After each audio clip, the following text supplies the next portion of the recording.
그렇게 하나님 사랑한다는 사람보다는 훨씬 적다. 그게 문제다. 그건 거짓말하는 거다. 스스로 속는 거라고 하는 거죠. 교회를 다닌다면서 하나님 사랑하지 않는 사람은 거의 없을 건데, 그러면 반드시 형제를 사랑하게 돼 있다. 그러니까 형제 사랑을 지금 강조하고 있는 겁니다. 그래서 독생자의 그 사랑, 또 지난 시간에 앞에 살펴본 하나님 아버지의 그 사랑, 그 기가 막힌 측량할 수 없는 그 사랑이 우리에게 와 있는데 어떻게 사랑하지 않을 수 있겠는가. 그래서 하여튼 형제를 사랑하는, 그래서 사랑을 쓰자, 우리에게 와 있는 이 사랑의 생명, 사랑을 사용하자, 믿음을 쓰듯이, 양심을 쓰듯이 이미 우리에게 와 있는 하나님의 그 사랑의 생명인데, 이걸 쓰는 거예요. 사용하는 것이고, 그걸 막는 요소들, 이렇게 욕심, 세상 사랑하는 것들, 이거 다 버리면서 우리가 또 형제가 어떤 사람인가, 어떤 존재인가, 그런 걸 생각하고, 또 형제를 미워하는 건 그 안에 계신 예수님, 그 형제도 예수님과 연합되어 있고 하나님과 연합되어 있는데, 그 형제를 미워하면 결국은 예수님을 미워하는 끔찍한, 하나님을 미워하는 끔찍한 죄를 짓는 것과 같은 것인데, 이런 것들을 생각하면서 우리가 적극적으로 말과 혀로만이 아니라 행함과 진심으로 사랑을 해야 된다. 실천, 나타내는. 그렇게 해서 사랑을 온전히 이루어 나갈 때 그에 따른 그 결과들이 굉장히 풍성해요. 앞에서 2장에서도 3장에서도 또 오늘 여기서도 계속 말씀하고 있는데, 구원의 확신 말할 것도 없습니다. 하나님 앞에서 담대함도 갖고 기도할 때에도 응답의 확신 속에서 응답을 받게 될 것입니다. 또 하나님의 사랑, 우리를 향하신 하나님의 그 사랑의 목적이 비로소 온전하게 이루어지게 되는 거예요. 하나님이 독생자를 주시까지 우리를 사랑하신 그 사랑의 궁극적인 목적이 무엇인가? 우리도 하나님처럼, 예수님처럼 그렇게 하나님 사랑의 사랑, 마음을 다하고 목숨을 다하고 뜻을 다하고 힘을 다하기까지 하나님을 사랑할 뿐만 아니라 형제를, 나아가서 이웃과 또 원수까지라도 사랑하는 그런 온전한 사랑의 사람이 되게 하시려고 하나님께서 그 사랑을 우리에게 베풀어 주셨는데, 그 하나님의 사랑의 그 계획이 그 사람 안에서 온전히 이루어졌다라고 하는 것입니다. 또 하나님이 그 사람 안에 계시는 것을 확신할 수 있다. 본인이 알 수 있다. 눈으로 볼 수 있는 하나님은 아니시지만 우리는 예수님만을 눈으로 보면서 하나님을 알 수 있는데, 그런데 바로 그 하나님께서 우리 안에 계시다라고 하는 것을 본인이 확실하게 알 수 있다. 이게 이제 형제사랑을 온전히 이뤄나간 그런 성도에게 주시는 하나님의 놀라운 복입니다. 근데 이제 오늘 여기 본문 13절부터 그 앞에 이제 12절까지가 그 말씀입니다.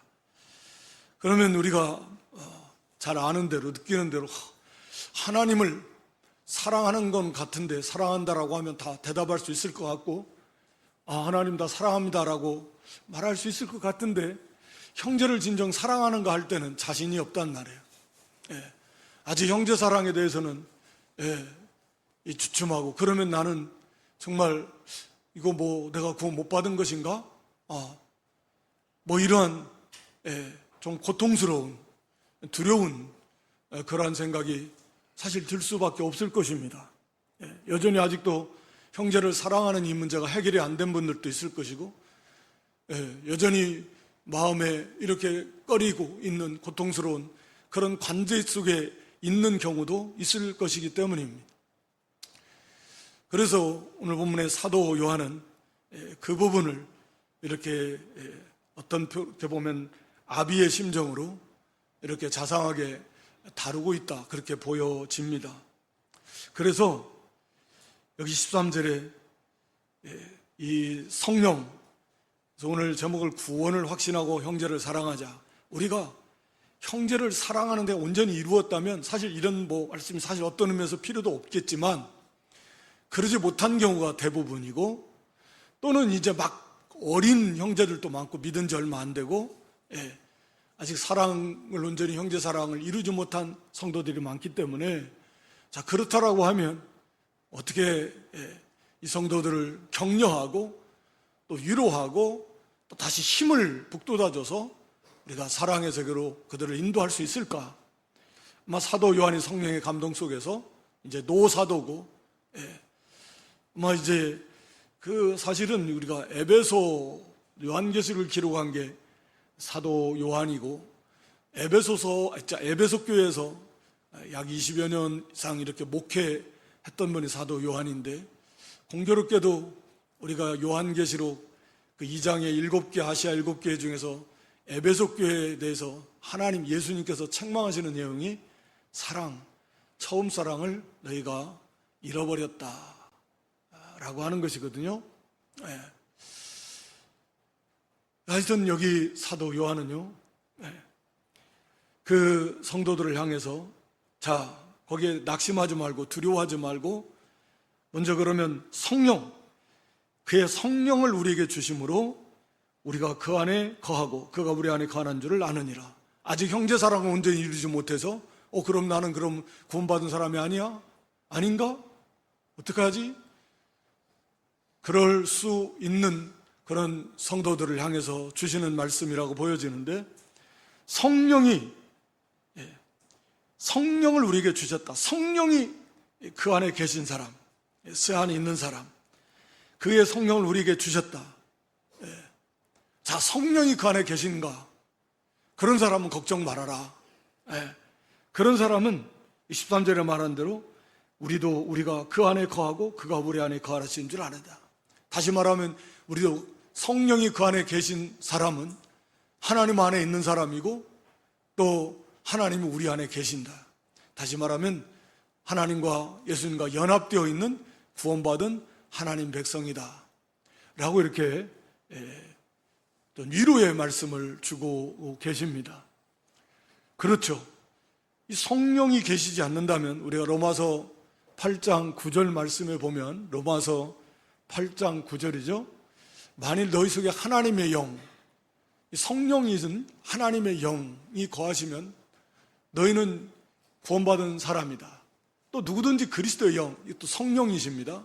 그리스도의 영이 없으면 그리스도의 사람이 아니다. 그러니까 하나님의 영이시기도 하고 그리스도의 영이시기도 하고 거룩한 성령이시기도 합니다. 이 성령이 삼위일체 신비가 여기에도 있는데, 그러니까 이 성령께서 그리스도의 영이시고 하나님의 영이신데 이 성령께서 우리 안에 계시지 않는다면 그 사람은 구원받은 사람이 아닐 것이다. 이건 방법이 없어요. 어찌됐든 간에 그건 분명해요. 구원받은 사람이라면 반드시 성령이 아니고서는 믿을 수가 없는 거니까 그 말씀을 다시 또 이어서 또 합니다만, 그래서 성령이 그 안에 계신가? 그러면 우리 안에 성령이 있는가? 성령이 계신가? 하는 것을 점검하고 성령께서 내 안에 계시는구나 라고 하는 것을 우리가 확신하면서, 그러면서 여기 사도는 그렇게 말합니다. 그 안에 거하고 그가 우리 안에 거하는 줄을 안다 라고 이렇게 말씀하고, 그 성령께서도 결국은 우리를 사랑으로 인도하신다는 거예요.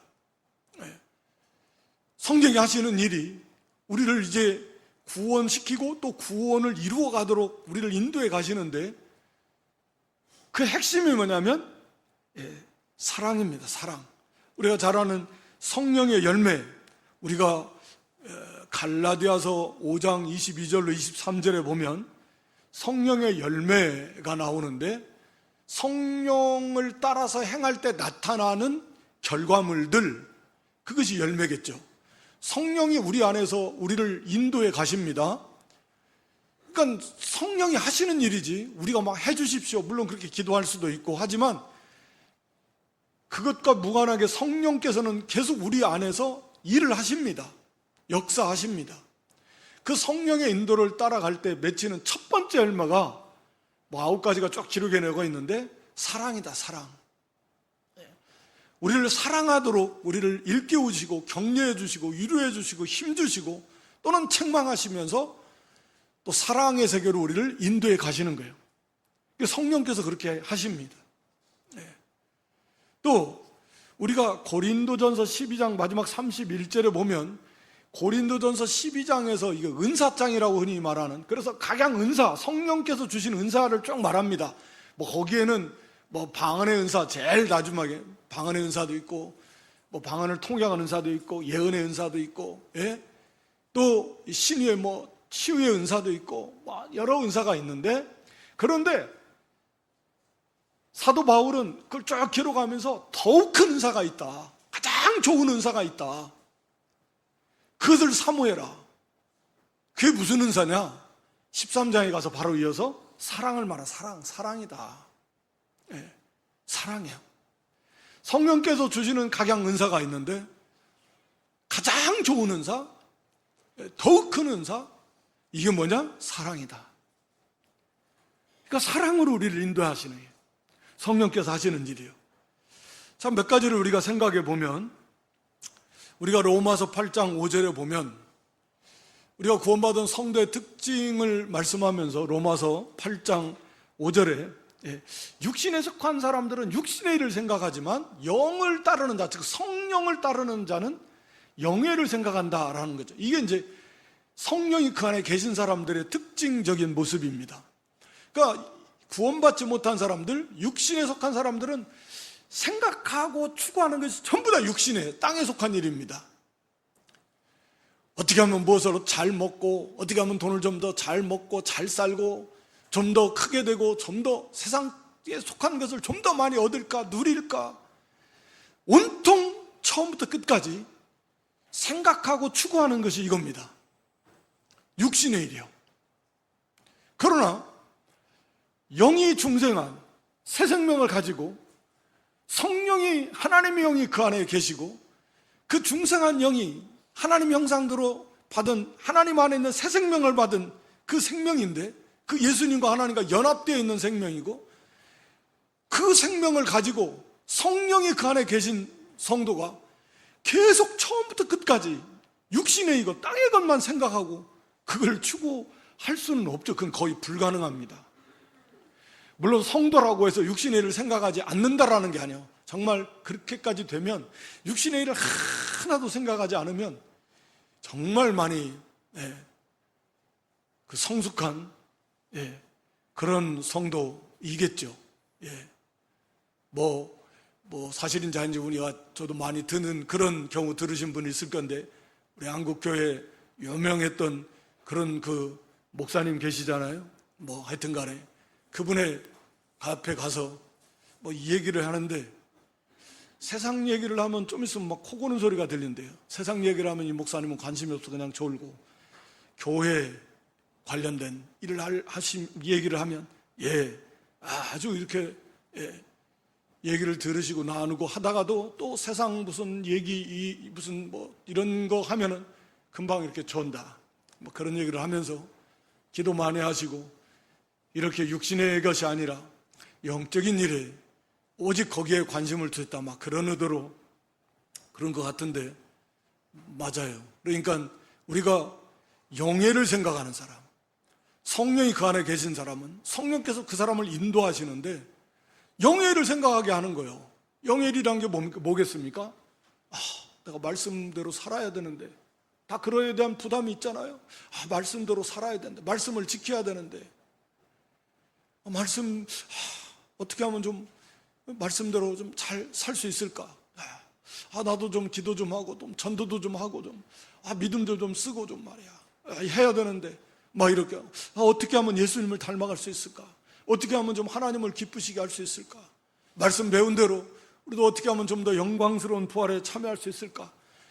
어떻게 하면 하나님의 그 기쁘시게 하며 하나님의 그 뜻대로 순종하는 삶을 살 수 있을까? 여기에 대해서 관심을 갖게 되고, 하나님 나라에 대해서 관심을 갖게 되고, 영적인 일에 관심을 점점 갖게 되고, 그것을 추구하게 되고, 이게 성령이 그 사람 안에 있는 구원받은 성도의 특징 중에 하나다. 개인차는 다 있어요. 그러나 이런 것이 전혀 없다, 그건 육신에 속한 사람입니다. 구원받은 성도는 그럴 수가 없거든요. 육신의 일도 물론 생각합니다만 뭐 비중의 차이겠지만 믿음이 점점 자라날수록 성령의 인도를 점점 받아갈수록 왜 성령께서는 그런 거니까요. 계속 영의 일을 생각하게 되고 거기에 관심을 기울이게 되고 그것을 추구하게 되게 될 것이다. 그런 걸 통해서도 내 안에 성령이 계시는, 어디 예수님을 사랑하며 하나님을 기쁘시게 하고 싶고 예수님을 닮아가고 싶은 것이 이 구원받지 못한 사람들이 자연스럽게 가질 수 있는 마음일 수 있겠습니까? 불가능하죠. 그리고 우리가 로마서 7장 18절 이하의 기록이 된 대로 보면 우리 속에 내 속에 이 부패성이 있다라고 하는 거죠. 내가 무슨 지금 죄를 많이 짓고 이런 걸 떠나서 내 속에 죄를 짓고 싶어 하는 이 악한 죄성이 있다라고 하는 것을 깨닫게 되는 거예요. 내 육신에 선한 것이 없구나. 그래서 이 20절 이하에도 그것을 쭉 기록해 놓고 있는데 내 속에 거하는 이 죄성, 그래서 이것 때문에 막 탄식을 하는 거예요. 내 속에 하나님만 기쁘시게 하고 하나님의 말씀만 좋아하고 막 선을 행하기만 좋아하고 막 사랑하고 싶어하는 이런 마음만 있으면 좋겠는데 내 속에 어떤 때는 지금은 그런 거 별로 없지만 옛날에는 이 구정물 같은 게 있어서 막 휘저어 놓으면 막 온갖 더러운 속에 있는 것이 음식 찌꺼기 같은 게 다 올라오듯이 평상시는 그래도 조금 괜찮은 것 같은데 막 속에 이런 죄성이 가득한 그런 자신의 모습을 보면서 내 속에 참 아주 추한 그런 악한 죄성이 있구나. 이것 때문에 고통스러워하고 탄식하고, 사도 바울도 그랬으니까요. 오라 나는 곤고한 사람이다. 거기 22절 이하에 보면 그 자기 속에 있는 죄성, 그것을 따라서 살지는 않아도 벌써 내 속에서부터 그러한 죄성이 내 속에 있다라고 하는, 그래서 나를 괴롭히고 나를 주장하고 그 죄로 나를 끌고 가려고 하는 이 죄의 세력, 이 부패성이 내 속에 있음으로 인해서 그 때문에 그걸 자각하고 그걸 깨닫고 그 때문에 고통스러워하는 거예요. 이것이 이게 성령의 조명 속에서 새 생명을 가졌기 때문에 이런 것을 죄의 부패성을 알게 되는 것입니다. 그렇지 않으면 그런 것을 그게 죄성이다 라고 생각하지도 않습니다. 당연한 거지. 인간의 본성이지. 이게 이 죄성이다. 이것 때문에 이렇게 괴로워하고 힘들어하지도 않습니다. 이런 사람은 벌써 새 생명을 가진, 성령이 그 안에 계신 사람이다. 이어지는 말씀이지만 우리가 갈라디아 5장 17절에도 보면 그래서 육체의 소욕과 성령의 소욕이 속에서 부딪혀서 싸우는 것입니다. 우리가 갈라디아 5장 10절에 육체의 소욕과 또 성령의 소욕이 서로 막 싸워요. 우리 속에서 성령께서는 영의 세계로, 거룩한 세계로, 말씀의 세계로 우리를 끌고 가시려고 하는데 우리 속에 이 죄의 세력은, 육체의 욕구는 그걸 거스려서, 말씀을 거스려서 나가고 싶어하는 세계로, 그 죄를 짓는 것으로 우리를 끌고 가려고 이 두 세력이 성도 속에서 막 부딪히는 거예요. 싸우는 겁니다. 그래서 괴로운 거예요. 안 믿는 사람들도 양심의 고통을 받고 갈등도 하고 속에서 그런 그 싸움이 있지만 그 싸움이 아니에요. 안 믿는 사람도 다 갈등이 있겠죠. 양심에 있어서 괴로워하고 양심대로 해야 되냐, 나름대로 안 해야 되냐, 이런 거, 그런 게 아닙니다. 성령께서 말씀대로 우리를 인도하려고 하는, 말씀대로 순종하느냐, 우리가 받은 우리 안에 있는 그 생명의 말씀대로 순종하려고 하네요. 성령은 계속 그렇게 하려고 하시는데 아니다, 육체의 욕심은 그걸 거스르는 거예요. 여러 가지 핑계를 대면서 지금은 아니야, 지금은 안 돼, 형편상 시기적으로 다음부터 하면서 어찌됐든 그것과 계속해서 우리 속에서 이걸 싸워서 성령을 따라가면 이기는 거고 육체의 욕심을 따라가면 지는 겁니다. 이게 반복되지 않습니까? 수시로 이러한 싸움이 끊임없이 성도 속에서 일어나고 있지 않습니까? 그 사람은 성령을 받은 사람이에요. 다시 말하면 구원받은 사람입니다. 또 우리가 많이 살펴본 대로 빌립보서 2장 13절 많이 아는 성구이기도 한데 우리 속에서 이 성령 하나님이 우리를 역사하십니다. 우리 속에서 행하시는 하나님이 기뻐하시는 뜻을 이루기 위해서 성령의 소욕이에요. 마찬가지입니다. 우리 속에 거룩한 소원이 막 일어나요. 하나님을 기쁘시게 하고 싶다. 하나님 말씀대로 살고 싶다. 그렇게 믿음을 쓰고 양심을 쓰자. 그런 그 말씀대로 살고 싶어하는 선한 소원이 우리 속에서 막 일어납니다. 그런 감동이 성령께서 하시는 일들입니다. 그래서 그것을 소원을 두고 그렇게 자원하는 심령으로 그 일을 하게 하시는 거예요. 이게 성령이 계신 사람의 특징이기도 합니다. 그렇게 해서 우리가 성령이 우리 안에 계신, 물론 이제 다음에 나오는 예수님이 믿어지는 말할 필요도 없겠지만 성령께서 구원받은 성도 안에는 이렇게 다양하게 성령의 사역을 모를 수가 없습니다. 그건 불가능합니다. 지금 말씀드린 대로 이런 내용들을 점검해 보면 이게 지금 성령께서 내 안에서 역사하심으로 나타나는 결과물인데 그걸 깨닫지를 못하는 거죠. 그래서 무슨 신비한 체험을 해야 성령을 받는 것이 그게 전혀 아니다라고 하는 것입니다. 이미 신비한 체험을 다 했어요. 죽었다가 살아났는데요. 이거보다 더 큰일이 어디 있어요. 물론 이제 몸의 부활 남았지만 우리 영이 이미 죽었었는데 살아난 거 아니에요. 죽었다가 살아났잖아요. 영의 부활을 해서 그게 성도란 말이에요. 얼마나 신비해요. 하나님이 그 안에 계시잖아요. 얼마나 놀라운 일입니다. 무슨 귀로 눈으로 무슨 신비한 그런 거에 현혹되지 마시기 바랍니다. 이미 놀라운 일은, 이미 신비한 이 거룩한 놀라운 일은 이미 성도 안에 다 이루어졌다. 그리고 지금도 이루어 가고 있다. 믿어진다는 거예요. 그래서 이런 것들을 점검하면서 그래, 성령이 지금 내 안에 계시는구나. 혹여라도 오늘 주일인데 바쁜 일이 마침 또 있어가지고 교회를 가야 되나, 거기를 가야 되나 갈등한 경우도 있을 수도 있을 것입니다. 여러분 중에. 그래서 성령께서는 주일인데 거룩한 날인데 주님의 날인데 안 가면 되겠냐.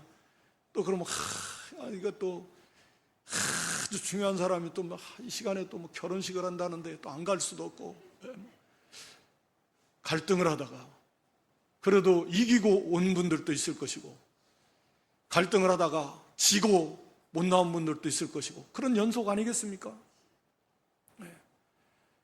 그 갈등의 중심 기준이 하나님의 말씀이 되어야 될 것입니다. 성령께서 그 말씀대로 순종하려고 힘쓰고 애쓰고 우리를 인도하시려고 하는데 그걸 반대하는, 그래서 언제나 성령은 우리 안에서 끊임없이 말씀이 들려지고 믿어지고 깨달아지고 말씀에 막 믿어지는 게 그게 자기가 무슨 지혜로 갖고 믿어지는 거 아니에요. 하나님 성령께서 열어주시고 빛을 비춰주시니까 그러네, 이 말씀이 믿어지고 깨달아지고 그러는 겁니다. 모든 게 만사가 다 그래요.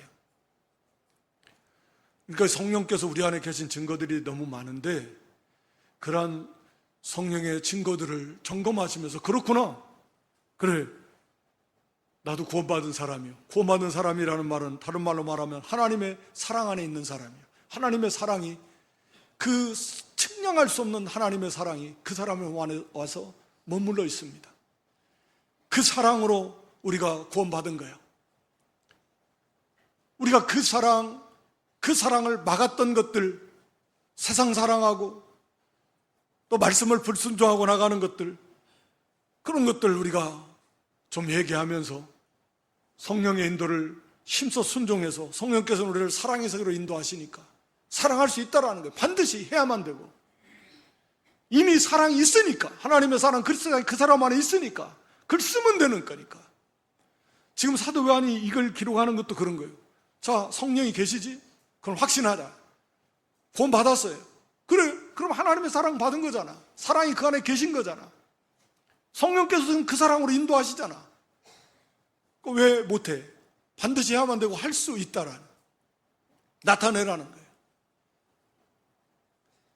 그리고 여기 두 번째, 거기 14절 5절인데요. 아버지가 아들을 세상의 구주로 보내신 것을 우리가 보았고 또 증언하노니 누구든지 예수를 하나님의 아들이라 시인하면, 다시 말하면 믿는 거죠. 하나님이 그의 안에 거하시고 그도 하나님 안에 거하는, 이 사람은 구원받은 사람이에요. 하나님과 연합된, 하나님 안에 거하고 하나님도 그 사람 안에 거하는 거예요. 자, 가장 핵심이고 가장 기본적인 거, 성령이 계신가 긴가민가해? 이제 막 믿은 지 얼마 안 됐어. 그래? 거기에 대한 확신도 아직 없어? 그러면 예수가 하나님의 아들이시다, 이건 믿을 거 아니냐. 이것도 안 믿으면 그 사람은 성도가 아니지. 예수가 하나님의 아들이시잖아요. 하나님의 아들이시라는 건 사람이, 단순한 사람이 아니라, 이단들이, 당시 이단들도 주장, 그게 아니라 하나님의 아들, 하나님이 사람이 되셨다는 거. 이거 성령이 아니면 믿을 수 없어. 아니, 하나님이 사람이 되셨다는 게 우리는 자연스럽게 믿으니까 그냥 그런 당연한 것으로 받아들이지만, 그걸 안 믿는 사람의 입장에서 생각할 때는 말이 안 되는 소리잖아요.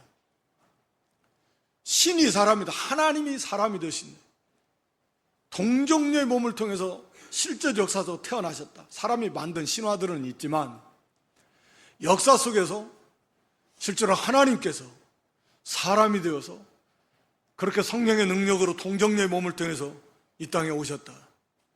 그분은 하나님이시다. 여기 14절에서 기록한 대로 아버지 하나님이 아들을 세상의 구주로 보내신 것을 우리가 보았고 증언한다. 지금 사도들이 그 1장 1절부터 쭉 기록한 대로 직접 그 예수 그리스도를 보았고 만져보았고 들었고 체험했고, 그래서 그 예수 그리스도를 증거한다. 그분의 그렇게 탄생과 그분의 사역과 마지막 그분의 십자가와 그분의 부활하심과 그분의 승천하심과 직접 사도들이 보고 듣고 체험했던 그런 증인들이에요. 예수 그리스도, 그분의 가르침, 그분의 하신 그 놀라운 역사들, 이적들, 하나님의 아들 되심의 증거들, 그리스도 되심의 증거들, 그리고 십자가 대속의 죽으심, 그리고 부활하심, 그리고 승천하심, 이것을 생생하게, 핵심 중에 핵심인데 이걸 증거했고 전했고, 그게 믿었단 말이야. 믿어지는 거죠. 그래서 믿어진다. 그러면 그건 구원받는 사람이다. 우리가 고린도전서 12장 3절에도 성령이 아니고서는 예수를 주시라 할 수 없다. 그러니까 정말 단순하게 정말 예수가 그리스도로 믿어지냐? 그러면 그 사람은 구원받은 사람이다. 성령이 그 안에 계신 사람이다. 자, 그렇다라고 하면 그런 사람은 어떤 사람이냐? 거기 16절에 하나님이 우리를 사랑하시는 사랑을 우리가 알고 믿었노니. 자, 예수가 그리스도이심이 하나님의 아들이시다라고 하는 걸 참으로 믿은 사람은, 이 앞에서 우리가 살펴본 대로 하나님께서 그 아들을 우리를 위해서 보내주셨다. 하나님의 사랑이 우리에게 이렇게 나타난 바 되었다. 지난 시간에 살펴본 대로 정말 측량할 수 없는 기가 막힌 하나님의 사랑이에요. 하나님의 아들을, 독특한 한 분밖에 안 계시는 참 하나님이신 완전하신 그분의 아들, 그 아들을 내어주셨다. 버러지보다도 못한, 가증하고 역겹고 더럽고 추한, 냄새나는, 썩은 부패한, 죄악에 관영한 그런 인생들, 그런 죄인들을 위해서 그 거룩하신 그 영광의 하나님이 그분의 아들을, 차라리 내가 가서 고통당하고 말지, 그분의 아들을 보내주셨다. 이게 아버지의 사랑이다. 자, 하나님이 예수님이 하나님의 아들이심을 믿는다라는 건 곧 그 하나님의 사랑을 믿는다라는 거, 알다라는 거예요. 아, 그렇구나. 믿음이 결국 믿음의 내용이 사랑이잖아요. 하나님의 사랑, 그리스도의 사랑이잖아요. 그걸 믿는 거 아닙니까? 하나님께서 세상에 그 하나님께서 나 같은 걸 위해서 그 아들을 그 십자가에 죽게 해. 그걸 믿는 거, 그 사랑을 믿는 거예요. 아는 거예요. 그래서 여기 사도 요한은 그 믿는 성도는 하나님 우리를 사랑하시는 그 사랑을 우리가 알고 믿는다. 믿으면 믿는다는 걸 알게 되는 겁니다. 그래서 믿을수록 그 사랑을 점점 더 알게 돼요. 예수 그리스도의 사랑을, 하나님의 사랑을 알게 돼요. 어떻게 모르겠습니까? 믿는데, 그 사랑을 믿는데, 그 믿음의 내용이 사랑인데, 그러니까 더욱더 하나님을 믿게 되고 그 말씀을 믿게 되고 주님을 믿고 따르게 되는 거예요. 그래서 그 사랑을 우리가 알고 믿고 알았으니까, 믿으면 자꾸 더 아니까, 그러니까 계속해서 믿고 또 따르고 믿고 따르고, 그러니까 정말 예수님이 하나님의 아들이심을 믿는 성도, 그 사람, 하나님의 그 놀라운 사랑을 믿는 사람이고 아는 사람이고 그 하나님의 사랑 안에 거하는 사람이 맞잖아요. 하나님도 그 사람 안에 거하는 거잖아요. 그러니까 우리가 아직 형제 사랑을 온전히 이루지 못했다 해도 이미 참으로 예수님을 믿는 성도라면, 성령이 그 안에 계신 분이라면 다 이 놀라운 하나님의 사랑을 이미 받았고, 그 받고 있고 그 안에 있는 거예요. 그 하나님과 연합되어 있는 거예요. 하나님이 그 사람 안에 계신 거예요. 다만 그것을 몰라요. 깨닫지를 못하고 확신하지 못해요. 왜? 형제 사랑을 이루지 못해서. 그래서 형제 사랑을 온전히 이룰 때 본인이 확신하면 확실히 그걸 알 수 있다는 거예요. 이건 뭐 체험의 영역이겠죠. 지식적으로는 분명히 아는데 실제로 내 안에 계신 하나님, 그게 확실히 알게 된다. 자기 뭐 느낌, 감정이 아니라 그런 성령의 은혜 속에서. 그래서 여기 아직 형제 사랑을 이루지 못했어. 낙심하지 말고 두려워하지 말고 흔들리지 말고 괴로워하지 말고, 의심하지 말고, 그래, 그러면 성령이 내 안에 계신가? 계신 걸 점검해서 웬만하면 정말 뭐 믿은 지 얼마 안 되는 경우 아니라면 웬만하면 성령이 그 사람 안에 계신 증거들이 다 있습니다. 나타납니다. 그것도 안 된다면 말씀드린 대로 그러면 진짜 예수님께서 하나님의 아들이심을 진짜 믿는가? 그렇다면 그 사람 하나님의 사랑을 아는 사람이, 진실로 믿는 형제는 하나님 나를 얼마나 사랑하시는가 알잖아요. 예수 그리스도를 믿는다고 하면서 하나님 여러분 하나님 나를 사랑하셔? 아직 그걸 의심하지는 않잖아요. 네? 하나님의 사랑, 우리가 로마서 5장 8절에 보면 하나님이 그 독생자를 우리에게 내어주심으로써 우리를 향한 하나님의 사랑을 확증하셨어요. 말로 쓰므로만 사랑하는 게 아니라. 그러니까 정말 믿는 성도는 하나님 나를 얼마나 사랑하시는가, 예수님의 십자가를 보면서 예수님의 사랑, 하나님의 사랑을 모를래야 모를 수가 없어요. 뭐 깊이 높이는 아직 모른다 하더라도 그 기본적인 하나님의 사랑, 그리스도 사랑을 알 수밖에 없다, 그 말입니다. 그 사랑 안에 거하는 게 분명하다라는. 그러니까 그런 성도는 누구나 할 것 없이 우리가 하나님을 사랑하고 그 사랑에 끌려서 우리도 형제를 사랑해야 된다. 형제를 사랑해야 된다 라고 하는 것입니다. 그건 한 사람도 예외가 없어요. 반드시 해야 되는데 그 사랑을 나타내. 이미 사랑이 왔으니까 쓰면 된다. 이미 있으니까 내 안에 있는데 그걸 사용하면 된다. 그걸 막는 것들을 치우고 회개하고, 그래서 그 사랑을 드러내서 사용하자, 쓰자. 사랑에서 사랑으로. 그렇게 우리가 형제를 사랑하면, 여기 본문에서도 결과를 또 다른 면에서 말씀하고 있는데, 심판날에 담대함을 얻게 가지게 하려 합니다. 17절에 보면 심판날에 우리 모든 인생이 하나님 앞에서 서게 될 것입니다. 우리가 고린도후서 5장 10절에도 보면 우리 성도들도 그리스도의 심판대 앞에서 서게 돼서 선악간에 몸으로 행한 것을 따라 받을 것이다. 어떻게 받을 건지는 정확하게는 성경이 말씀하고 있지 않습니다. 그러나 우리가 큰 틀에서는 알아요. 우리는 이미 그리스도 안에서 모든 죄가 다 용서받았습니다. 그래서 당연히 지옥에 가는 일은 물론 없습니다. 하나님의 자녀가 됐습니다. 그러나 잘한 거 못한 거에 대해서 하나님이 어떻게, 잘한 건 상 주시는 건 아는데, 잘한 건 분명히 상을 기대하지 못할 만큼, 상상할 수 없을 만큼 하나님 하늘의 것으로 상을 주시는 건 분명히 맞을 건데, 근데 이제 잘못한 것들은 어떻게 거기에 대해서 하나님께서 이렇게 말하자면 평가하시면서 책망을 하시면 어떻게 책망을 하실까? 아니면 어떻게 하시는 것인가? 그것은 구체적으로 성경을 말씀하고 있지 않기 때문에 우리는 그것은 알 수는 없을 것 같습니다. 그래서 분명히 성경은 이것만 아니라 로마 14장에서도 분명히 말씀하고 있거든요. 반드시 심판대 앞에서 행한 대로 다 직고하게 될 것이고 거기에 따라서 받게 될 것이다.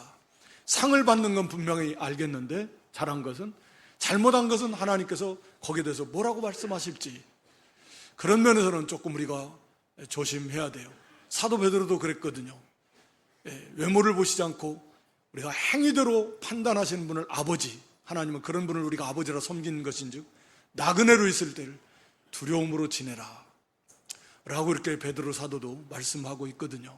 그러니까 우리가 그런 면에서라도 삼가 조심해서 어쩌든지 죄를 짓지 않도록 힘을 써야 됩니다. 그리고 경건하게 우리가 하나님의 말씀대로 우리가 형제사랑하도록 힘을 써야 되는데, 형제사랑을 온전히 이룬 사람은 거기에 대해서 담대하다는 거예요. 뭔가 우리가 잘못한 것이 있으면 왠지 떳떳하지 못하잖아요.